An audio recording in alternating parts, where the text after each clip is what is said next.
everybody, welcome to a new lesson here on the Beauty of Pastel. Today I'm going to be sharing this piece for you of a painting that is probably one of my favorites from the past year.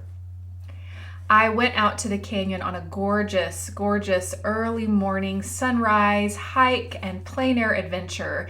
And this is a piece that I did not paint in plein air, but I did capture the photograph knowing full well that I really wanted to try my hand at this beautiful scene. I'm working on a piece of Color Fix by Art Spectrum. This is a pre-toned sanded surface, although it is a little bit more coarse than say the UArt that I normally use. It's also very, very different than Lacarte or Pastel Premier or Lux Archival. I really like to use Color Fix every now and then, and it does take an alcohol wash, which is what I'll be working towards.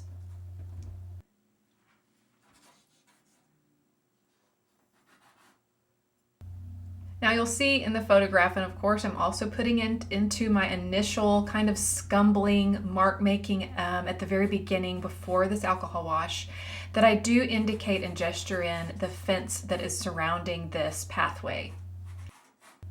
However, this is going to drastically change. This piece was juried in and exhibited with the International Association of Pastel Societies juried national exhibit this past year, and it does not have a fence in it. During the painting process, I quickly realized I don't want the fence in there, and I don't think that it really tells the story that I wanted the piece to tell, which was really about that very delicate splash of light going across this pathway. In my working process, I'm often making changes while I am painting. And even though I might have an idea of what I want to do, sometimes that changes. And in this case, it definitely does.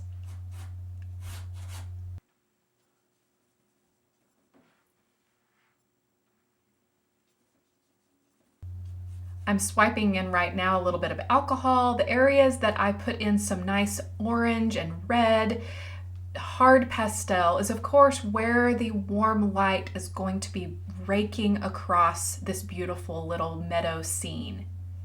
The blue areas are more in shadow, the areas that are cooler in the image.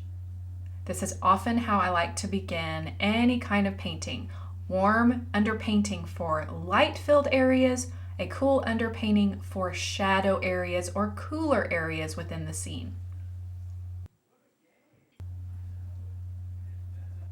I'm flicking and pulling that pastel around, speeding it up a little bit here, really pushing and scrubbing that pastel into the paper. Pushing more when in the trees, flicking it whenever I am more in the grasses. Really just staining the paper at this point. Now I'm going to go right back in and adjust some values a little bit. This paper is still wet. I'm just using a very dark blue here to establish the darkness of the trees. I'm going to go over that fence a little bit more, but once again, take that with a grain of salt because it's about to go away in a little while. I'm going to go right back in with alcohol, scrubbing and pushing with that fan brush again. Really want the values to be correct in my initial underpainting because that really helps the dry pastel layers go on much easier.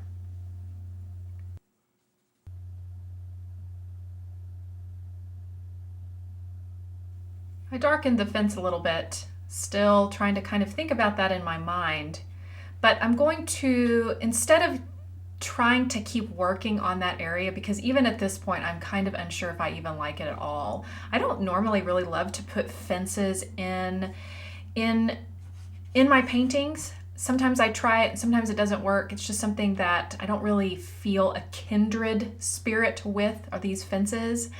But I'm going to keep them there, and I'm really going to work more from top to bottom in this piece, especially from the distant kind of canyon wall. Those are the colors that I'm putting in now. It's kind of the distant mountain range, or in this case, it's definitely a canyon. And then I'm going to be working my way down into the trees and to the grasses. And I'm kind of thinking about the composition of this in the back of my head. sometimes I get asked a lot of questions about, do you do a no-tan? Do you do a preliminary sketch before you jump into a piece? And sometimes I do, and sometimes I don't. And in this case, I had not done any kind of color study or any kind of really preliminary setup of this painting. What I'm doing right now is kind of the experimental setup of the piece. And so I am figuring it out as I go. You can see that I kind of put a little hint of green, testing out that color over the orange in the sunlit areas of the piece. I'm also reiterating and kind of scrubbing in some of the tree trunks that are going to be reaching up and out, up into the sky and over this pathway. What I'm using right here is a little piece of willow charcoal.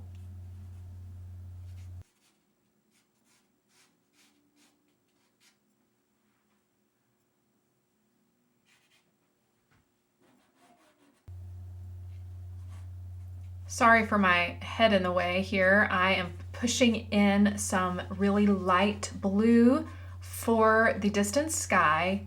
Whenever I step away, you can see what I'm doing a little bit more, kind of carving the edge of that canyon wall out of the paper, basically.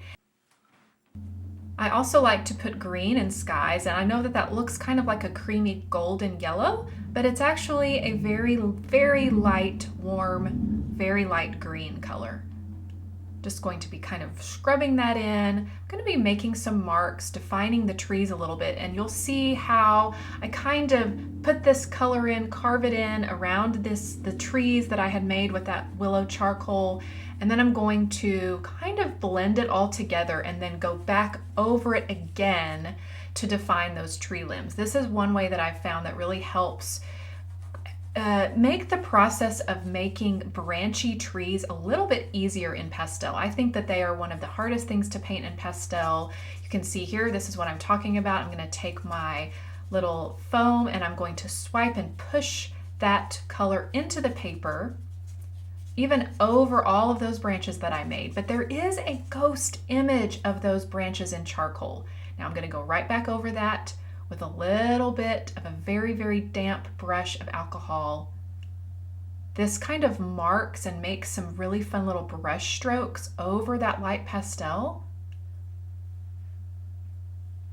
It really makes it apparent that the sky is behind the trees when you do it in this order.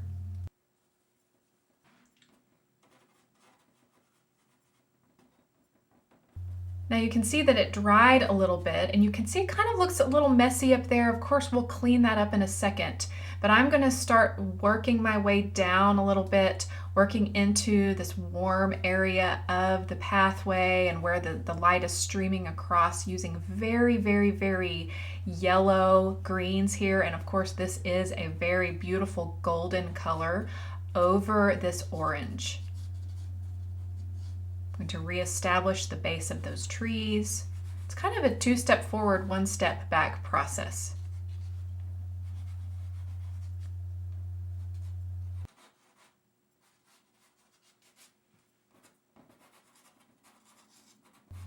This is a Giraud purple that I'm using right now. Since I have so much purple off in the distance on that distant canyon wall or mountain wall, whatever you want to make it in your own mind, I decided to use a little bit more purple than I normally do in the base of the trees. A lot of times I'm using blues, but in this case I decided to just go ahead with these purples, really swiping them in, reestablishing the hard line of the distant canyon wall. I'm going to kind of clean up some of the sky here. Start to carve into some of these shapes that I've made.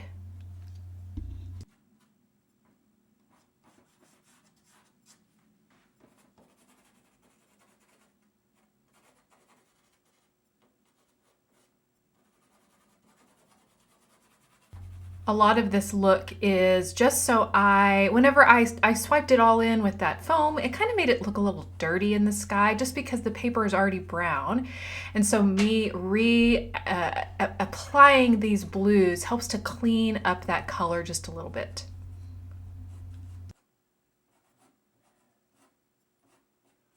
At this point, I've been using mostly hard to medium pastels. This is actually a unison pastel that I'm using right now, which is a beautiful, wonderful kind of medium softness. I like to call it one of the Goldilocks of pastels, to where it's not too soft and it's not too hard. Now that I have kind of cleaned up the sky a little bit, let's add those branches back in with that same willow vine charcoal. Really just loosely drawing those lines, starting at the base of the trees, really lightly applying, softening it with my finger just a little bit, and playing with these shapes and lines.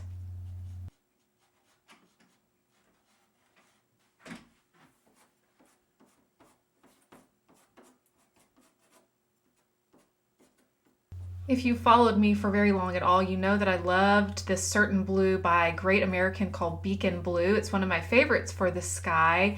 And I did decide I wanted a little bit more richness and high chroma, a little higher chroma, I guess, anyway, up in that very, very upper reach of the atmosphere.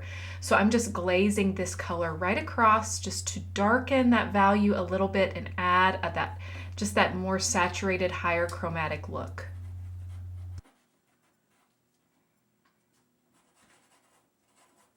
Now with the very hint of branches that I have, I'm going to glaze over some very, very nice warm spring green just to indicate some of those nice spring leaves peeking out from these branches.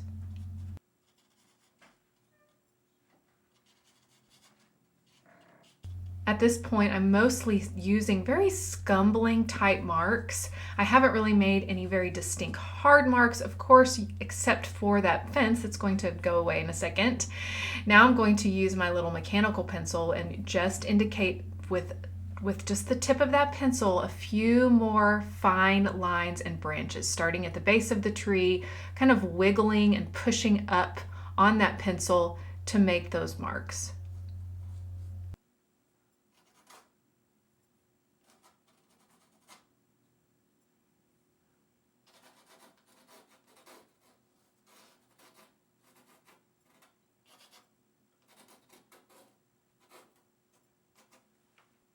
I'm satisfied enough with the upper part of the painting, so let's start working on some of these grasses. I'm using a very hard new pastel right here in a lovely golden color, and really using the qualities of this new pastel, which are those squared off hard edges that can create really great lines. Really just placing that hard edge and kind of rubbing it up and down on the paper, using that very fine edge to create the feeling of these grasses. Also going to add in some ochre colors. There's lots and lots of this color in the canyon. And then also working on the shadow areas of the pathway, really loose right now.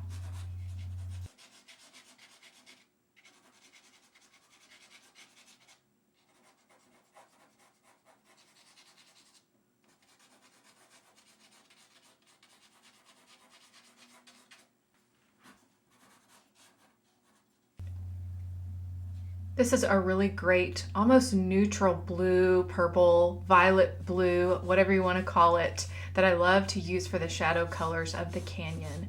Really using scumbling marks just to swipe in kind of the edges and the body of the pathway towards where the grasses will be, that I haven't really put in yet, and I haven't covered up the fence yet. You'll see how I do that in just a little bit.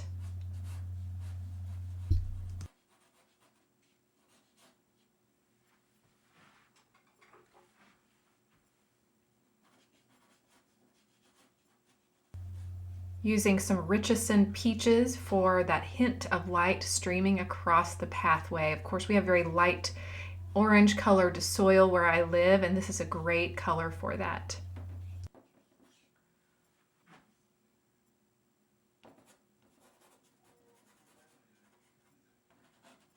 I'm starting to add in a little bit of green, thinking about, do I really want this fence here? Do I want to commit to it? Am I committed to it? Not really, but let's kind of go with it and just work our way down the painting and see what happens.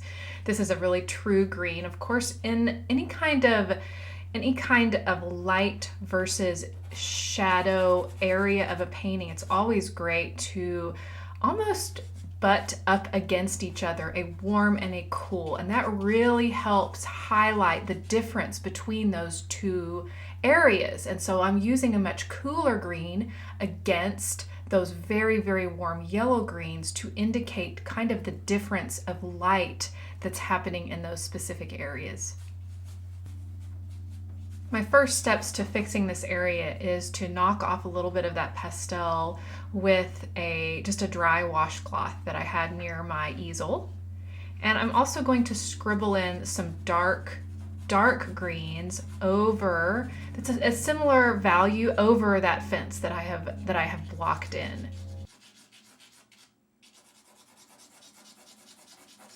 This is just a hard Rembrandt pastel, and now I'm going to push in that dark pastel with some rubbing alcohol and kind of paint it in to try to cover the fence that I had put in the beginning. I'm really just using that brush to scrub and kind of try to really melt that pastel back into the paper, get rid of those hard lines. We'll see how it dries here in a minute, and then it's going to dry much lighter. Of course, alcohol goes in quite a bit darker, then it dries much lighter. Now I still have the fence over there on the right. I'm going to lose that too, but I haven't quite yet decided about that. Just really playing with this piece and trying to have fun in the process of painting. Remember, painting is a process. We want to enjoy the process. Sometimes the product doesn't always end up like we want it, but that's okay as long as we're enjoying ourselves and having fun.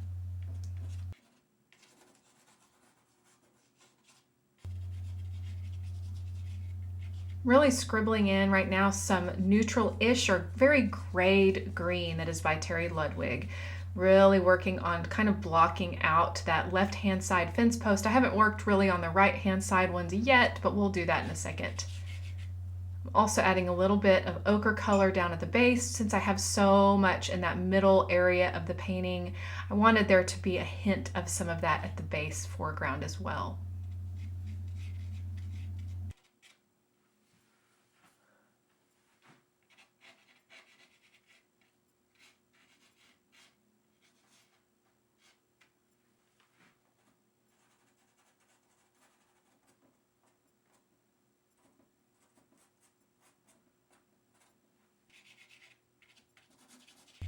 Now I'm pulling the same colors that I've used throughout the piece. I like to, whenever I'm pulling a piece out of my palette, I have my palette right next to me on my right-hand side next to my easel. I really try to pull those pastels and keep them on a little tray or a dish so I can easily pick them up again.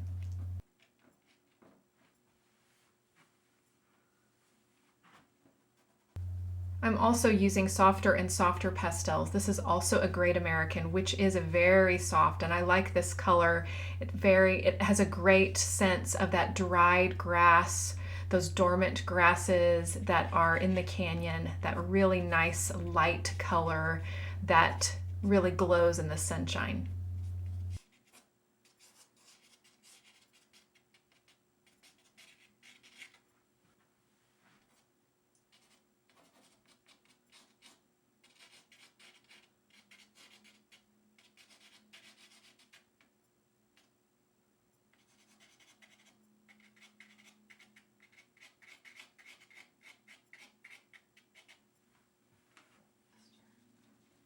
Okay, once again, using the power of this pastel and the paper that I'm using that does accept wet media, which is to push in that fence line that I don't want with some rubbing alcohol, really using that fan brush to help me create some grassy textures within the pastel. So I'm kind of using this technique twofold. One, to help me with the grassy textures. Two, to help me melt that pastel in, gain some tooth back, so then I can apply other dry pastel on top to cover those fences.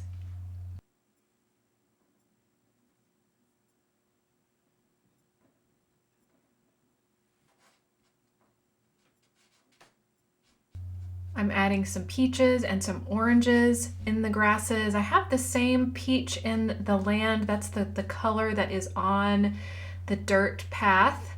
But then I'm also going to put it a little bit in the grasses just to help mirror the color a little bit, really helps with that sense of glow.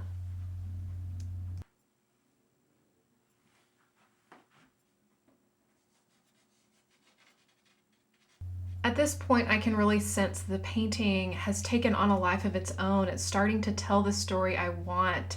Taking out the fences really helped simplify the piece. I didn't need them, they weren't necessary at all. They're beautiful in the photograph and they were beautiful in person, and perhaps in another painting they would also be beautiful. But in this case, I really wanted the story to be about this early morning light that was just touching and hinting at just the beauty of the day to come. And I really was pleased with how this all came together.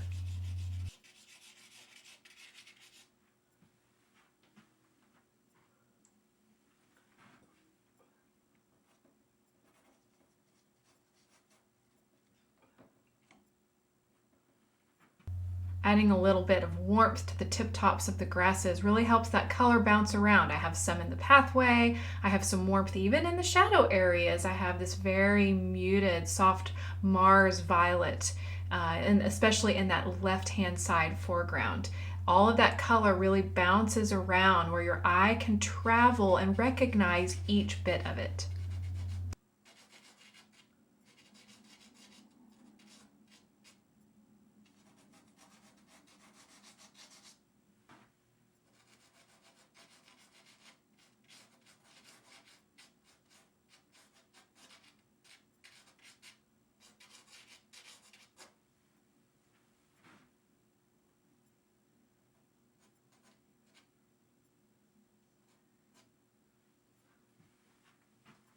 I really hope you've enjoyed watching this piece come together. It kind of had this little hiccup in the beginning, but really ultimately I am so glad that I had that fence line there. Honestly, I think that some of that dark fence color that I put in at the very beginning helped me have that darker foreground, that cooler foreground, especially since I used some blues. Sometimes accidents happen, or things that you think, gosh, I don't like this, this is a mistake. Sometimes when you wash things in or you change your mind, it can end up being an added benefit that you didn't plan on in the beginning. So I hope you've learned to really release yourself from any plans that you have. We can have the best laid plans, we can make the best notans and the best sketches, and sometimes the paintings just don't want to go in that direction. We have to be flexible to go where our heart is leading us and where our intuition is leading us. Of course, we have technique, but we also have artistry. We have the muse speaking to us, hopefully at all times. Thank you all so much for watching. I hope you've enjoyed this, and I will talk to you soon. Bye bye.